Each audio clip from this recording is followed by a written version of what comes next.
Yeah, hi there, it's Victor here. Hello, ladies and gentlemen, boys and girls. Welcome to another session of how to grow your wealth.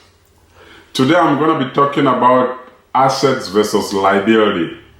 Because as we know, to grow your wealth, assets and liability plays a big part in wealth growth. But before I proceed, I'm just going to define asset and liability as applicable in this session. From the business perspective, assets are pretty much defined as things you own.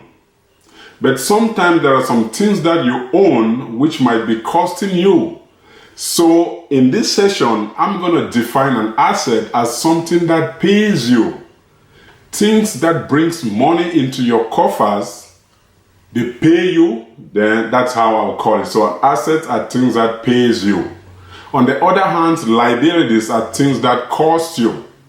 Again, just to recap to make sure we are on the same plate, an asset are things that pays you, liabilities are things that cost you. In order to grow wealth, study shows that you have to maximize your assets and minimize your liability. More practically, you have to increase your assets and reduce your liability. So let's get started. And if it's your first time here, welcome.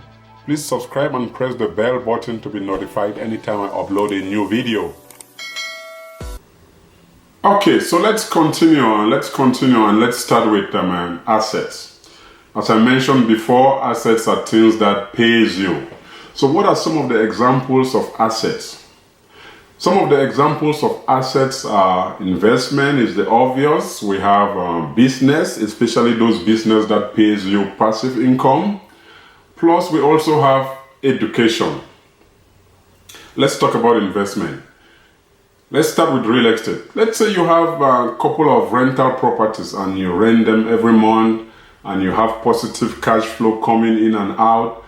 That's considered an asset. For you to grow wealth, you need to acquire assets. Another investment is, let's talk about stocks.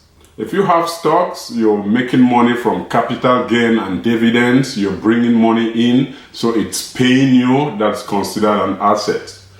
Similarly to bonds or crowdfunding or peer-to-peer lending. Now on the business point, assets in the business point are those business that brings passive income. Some of the examples are, for example, if you buy a pinball machine or what we call flipper, and you put it in a recreation center or kids playing ground or gardens or even stadiums, what happens is that people just come in, they put in their coins, they play the game, the ball comes out, they play the game, and that keeps giving you positive cash flow month in, month out.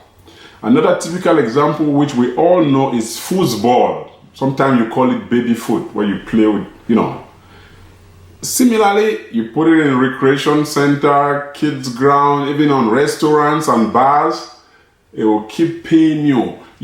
That's passive income with little or no job done. There's regular flow of income coming in. Same thing with pool table.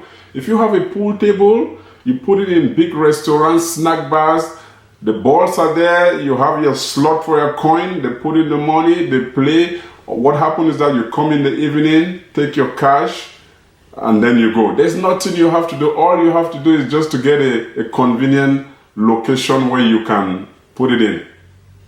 By the way, I talked about a pinball machine. By the way, that was Warren Buffett's first business. We all know Warren Buffett is one of the richest men in the world. So he started investing in a passive income business. Now let's talk about education. People don't really know that education is a big asset. If you learn how to do something and you do it well and it keeps paying you month in, month out, that's considered an asset. Let's check in IT. We all have friends who are IT personnel. Today, an IT personnel can be database administration. Tomorrow, they are network support. The other time, they are system analyst. Now, everyone is moving into cyber security. When they go in, they have that training, they have their certification. What happens? They acquire more skills, they go in, they do the job, and it keeps bringing money in and out. It keeps bringing money. So big businesses, education also, as compared to businesses or investment, is considered an asset. Now let's move to liability. Again, liabilities are things that cost you. It takes money. You might have money in your coffers, in your bank account, your checking account, or your CD. Liability will take money out. So what are some of the examples of liability? The first example of liability is a house. Well, why am I mentioning a house? If you have a house that you own the house completely, good and fine. If you have a house which have a high scale mortgage, you tag in the insurance, you tag in rental taxes, you tag in utility. What happened? The house is costing you. On the other hand, you have houses which are assets, and you also have houses which are liabilities. So you have to take note. Real estate can be both ways. They can be both asset and liability. Another example of a liability are debts. You have credit card debts or departmental store debts. Some credit card debts goes up to 20%, 19% interest rate. What happened with those interests? Those interests are money going down the drain. You just keep rotating the card. Sometimes I see people moving from one card to a less interest rate card. You're transferring one debt to another. So watch out.